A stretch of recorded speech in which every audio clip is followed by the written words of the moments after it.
fraud that my client is charged with. The amount of the fraud is $689,970.24. Alhamdulillah. Assalamu alaikum warahmatullahi ta'ala wa barakatuh. My name is Ishaq Mustaqim. My father is from Haiti and my mother is from Switzerland, and I'm Muslim 2 years now.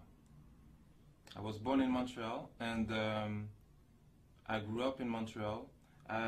When I was a young kid, I was really good in school. Like my mom, I'm sure my mom had like high hope in me because I was his first kid, and I was a really good kid, really good grades in school and everything. Everything changed while I was looking for happiness. I was only living with my mom and my stepfather, and I didn't really have a father figure. My stepfather was not a father figure, and my dad was not in my life. So I ended up being raised by the street. So at the age of 13, 14 years old, I started looking like the other kids in school, and I saw the kids that were taking drugs and drinking alcohol and going out with girls. I saw them like more happy than the other kids. So I started to wanted to be with them and try that stuff. So that's what I did. And hanging out with bad people end up to giving us like bad habits. So at the age of 15, I was so bad that they put me in like a juvenile jail. So I went to juvenile jail like for a few months, and after that I didn't stop like doing bad things. I did so much bad things that they wanted me like to lock me down like for good. So I ran out from that juvenile jail, and after that my mom had to send me back to Switzerland. So I went to Switzerland to work for her brother, and I was working there for 3 months. But then again, I was alone there, but I put myself into a trouble that the police was looking for me, that I had to come back here to Montreal. And that was at the age of 17. At the age of 17, I cooled off. I stopped doing like bad things a little bit, because I was saying to myself like, soon I will be 18, and soon like if I get caught, I will go to jail. But I don't know what happened with me. Like at 18, like I started back again, and they got me, and I went to jail for like 2 years.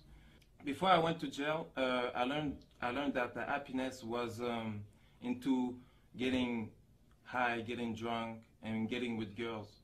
But in jail, because jail is the school of crime, I learned that the happiness was into getting a lot of material things, a lot of money.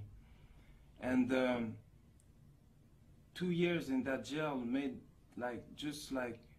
me have a criminal mind. I didn't have a really criminal mind before, but that 2 years, like that's what it did. And I was Christian before, and I was Christian, but I was not praying.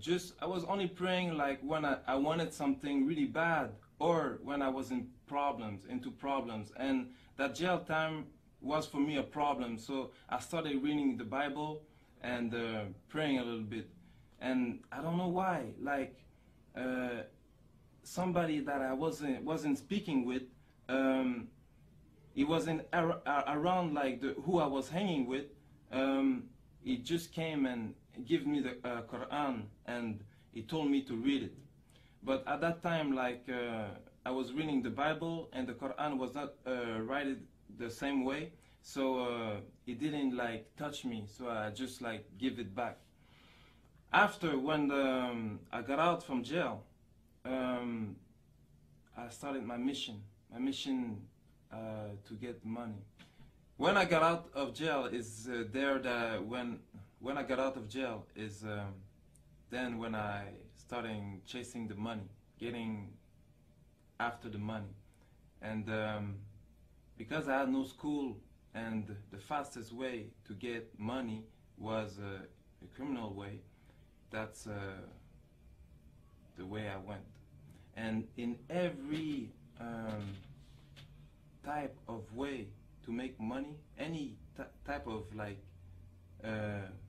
bad thing you can think, I was in it, because really my plan was getting money.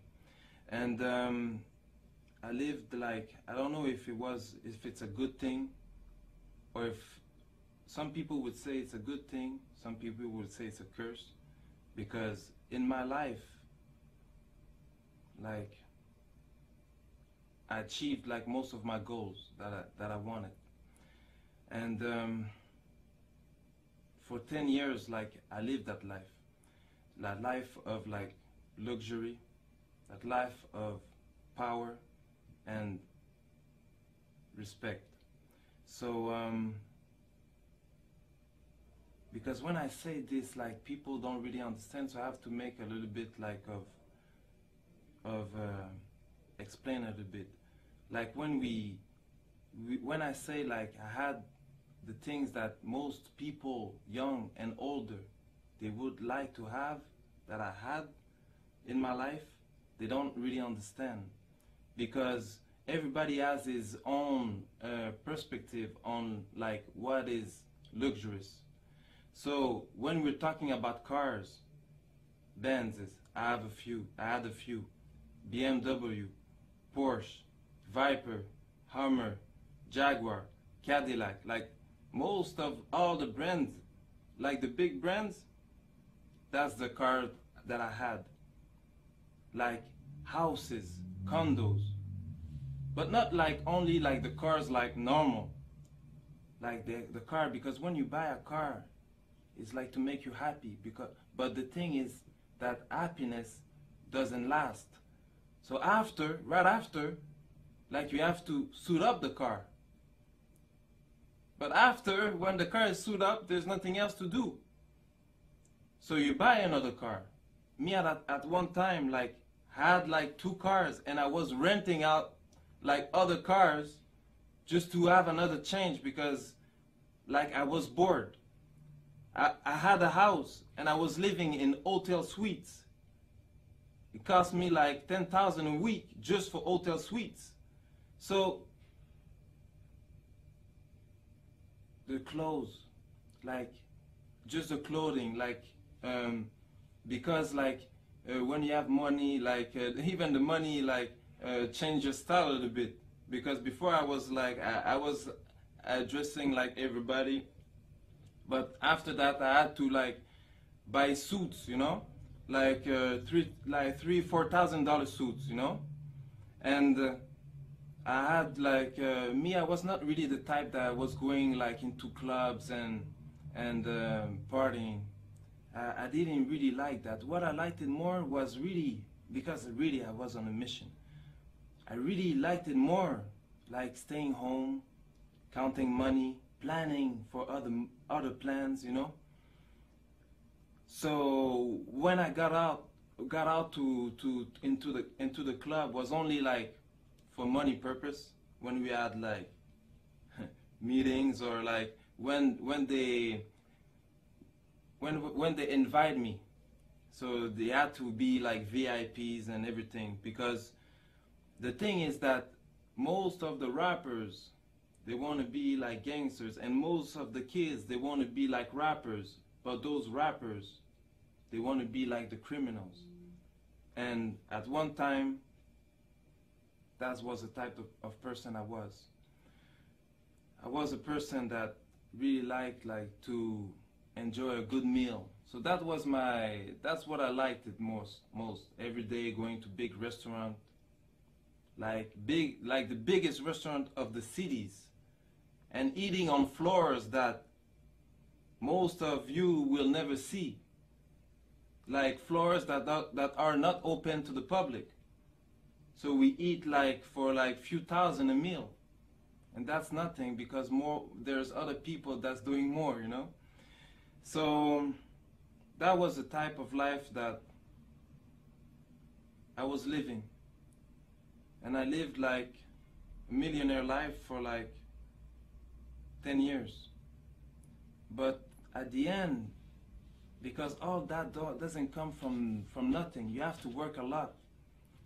And at the end, I was questioning myself, like, because when you have all that, and I didn't find the happiness, like, even at one time, because I was in my house, that I rebuilt my complete house. Like, I made a container, like, to come in front of my house, and I destroyed everything, like throw out everything in the container, and I rebuilt everything, like, with the best of the material. But even after, I'm alone in my house, like, and I'm thinking, like, I'm not happy. Even if I drink the best of the alcohol, I'm not happy. So I was questioning myself, like, really badly. And it's then when sometimes, like, you go into, like, little, like, well, we can call, like, depression, because you're questioning yourself so much. And at the same time, like, because when you live that kind of life, it can't be good forever. So after 10 years, I got caught for a little thing, and I had a sentence of 11 months. So I went to jail for a few months, 9 months, and because I didn't, like, you don't do, like, the full sentence. Like, I went to jail for 9 months. So there, because of my criminal file, like, they put me, like, in a certain area, like the maximum. And at that time, like, they put me, like, even, like, if I had, like, a good life, there's always, like, you always want more. So there's, like, always, I was looking up to other people still, you know. So, and they put me, like, in a wing with, like, those kind of people that had even more money, that was spending even more money. Like, they were talking, like, a lot of money. So it's not like anybody, like, we're talking just like that and you believe, like, you can read it in the newspaper when something happened, like, it's in the newspaper. So and they were talking about me like that. Even them, they were not happy. Even them, like, they wanted to change. So really, all that made me even more, like, put in a position that I had to think about my life. And at the end of my sentence, I got in a cell with a Muslim, and that Muslim brother started to talk to me about Islam.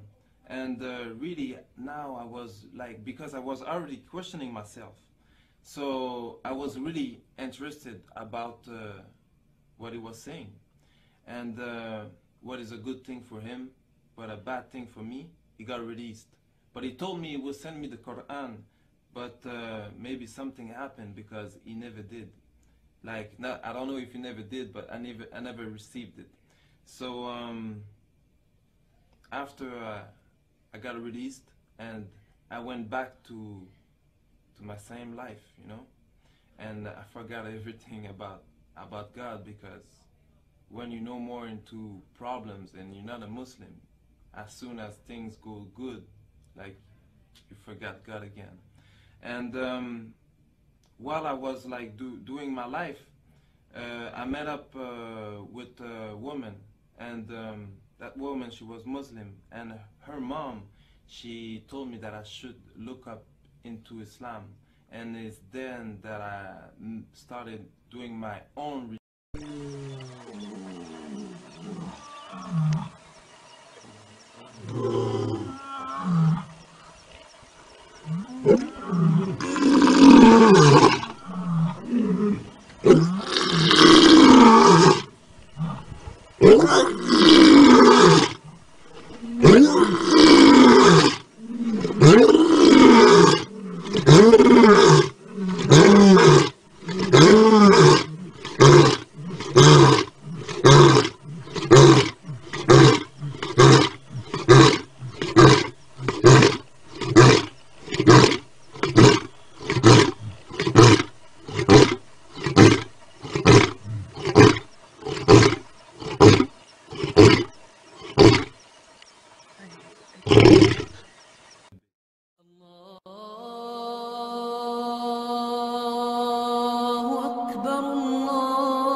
Fraud that my client is charged with.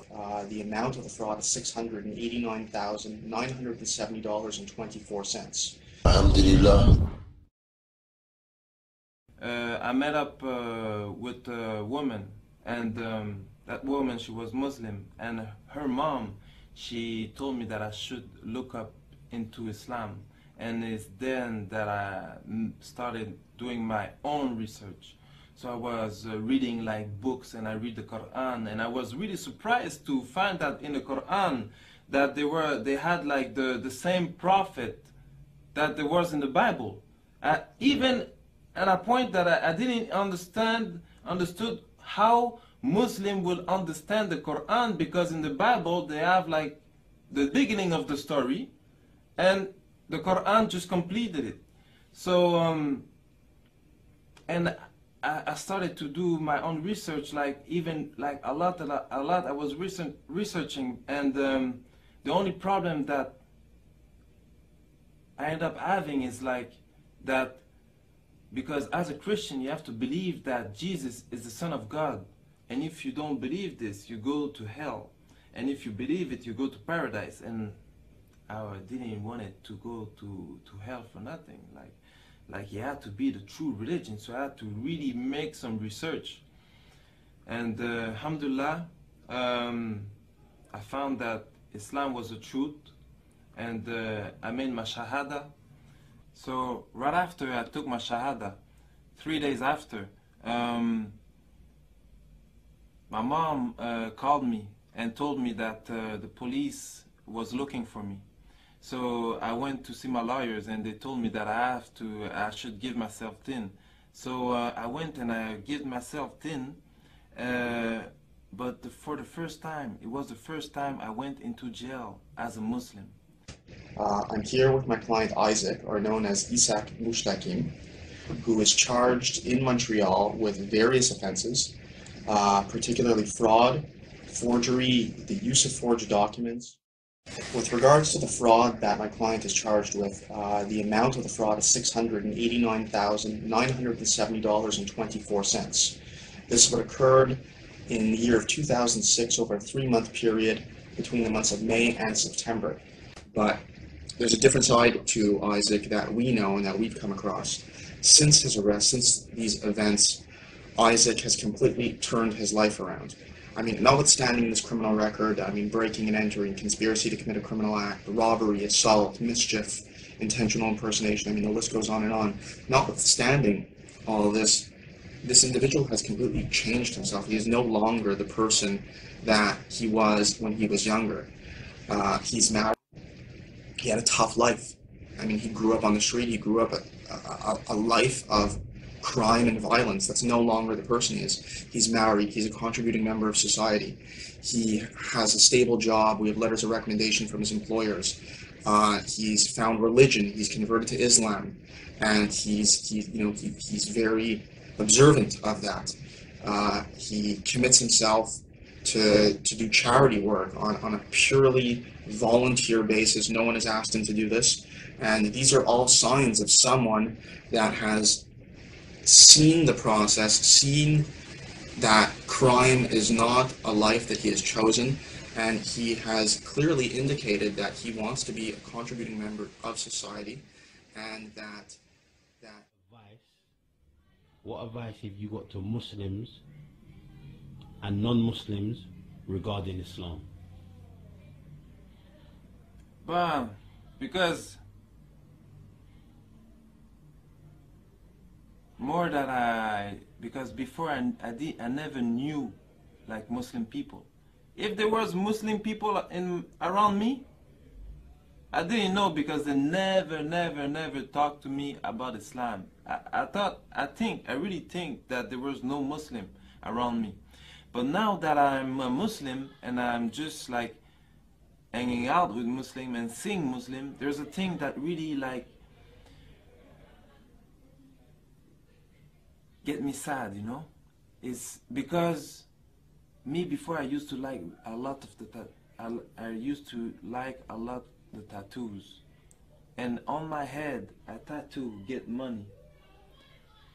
But more that I see little kids, like young kids, young Muslim, I realize that they have the same tattoo that I have, but not on their head. They have it on their heart, and they want to compromise their Islam for money, for like seriously stupidity. Like I don't, and that get me like really sad that they don't know the value of what they really have, because Islam gives me an happiness that that everything that I had in my life, like all the money, the girls, because with a lot of money comes the girls, the money, the girls, the house, the condo, like all that life never gives me a happiness that I have today, a happiness that lasts. And for the non-Muslim, seriously, before, like I didn't know nothing. For real, me before, I will never thought I will be a Muslim. Never. Never. So seriously, like what they're showing like in the media, because we all think like, we think like Muslim is like crazy people with beard that want to blow themselves up. Like I don't understand. Like what you see in the media is not the real thing. Really, if you want to learn something, you open the book and you read. And before I used to not read, never read. But seriously, when you read about Islam, it's the best thing that you can learn. And even if you're not interested about changing your religion or getting a religion, at least just read it for like education. Just read it so you know what they're talking about. Why so much people are turning into Islam? Why? You have to question yourself, like, because everybody has a brain. Maybe you believe there's a God or not. I believe there's a God, and a God like gives us a brain, and the brain is to think. So I just ask you to think by yourself. Don't think like don't just follow what the media gives you. Like think by yourself and read. Like read the Quran. There's translation of the Quran in French, in English, in all the language. So just read, try to really learn about Islam, and don't look what the Muslims are doing, because that's a lot of people say like, but I know a Muslim, a lot of Muslims, we're human beings and we all do mistakes, and there's a lot of Muslims that like, there's only one Muslim, and that was a prophet that really like can live what the religion, the Prophet ﷺ, like that really like lived what the religion was teaching. But all the Muslims, most of the Muslims, even me, I'm not a perfect Muslim. We all try to be good. We all try, but you can't learn the religion by looking at me or hearing what I'm saying. So that's why I'm saying go read the Quran and learn about Islam from its source. Assalamu alaikum wa rahmatullahi ta'ala.